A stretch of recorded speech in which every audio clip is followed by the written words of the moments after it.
नमस्कार, अभिरस किचन मध्ये तुम्हा सर्वांचे स्वागत आहे। आज आपण गवार फ्राय करणार आहोत। त्यासाठी लागणारे साहित्य बघूया। मी इथे गवार कापून स्वच्छ धुवून घेतलेली आहे। मीडियम आकाराचे तुकडे करायचे। 10-15 लसणाच्या पाकळ्या मी ठेचून घेतलेल्या आहे। कढीपत्ता, हळद, लाल तिखट आणि मीठ आपण फोडणी देऊन घेऊया। गॅसवर कढई ठेवलेली आहे। त्याच्यामध्ये दीड पळी तेल टाकलेले आहे। आपण फोडणी देऊन घेऊया। कढीपत्ता, लसूण टाकूया। लसूण तेलात चांगला फ्राय करून घेऊया। लसूण तेलात फ्राय झालेला आहे। गवार टाकून घेऊया।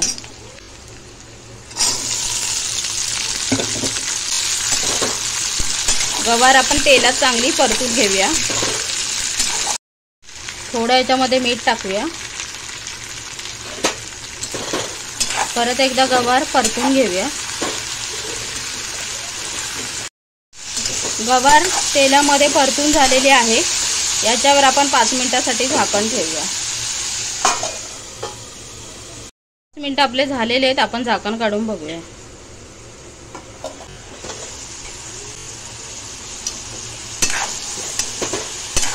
परत एकदा आपण गवार हलवून घेऊया। याच्यामध्ये आपण मसाले टाकून घेऊया। हळद, लाल तिखट तुमच्या आवडीप्रमाणे। मसाले आपण मिक्स करून घेऊया आणि थोडंसं मीठ टाकूया। मगाशी पण आपण मीठ टाकलं होतं, त्या अंदाजानेच टाकायचं।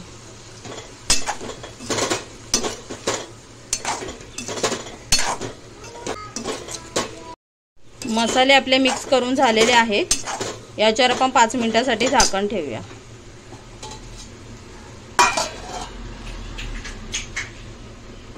5 मिनिटं आपले झालेले, आपण झाकण काढून बघूया।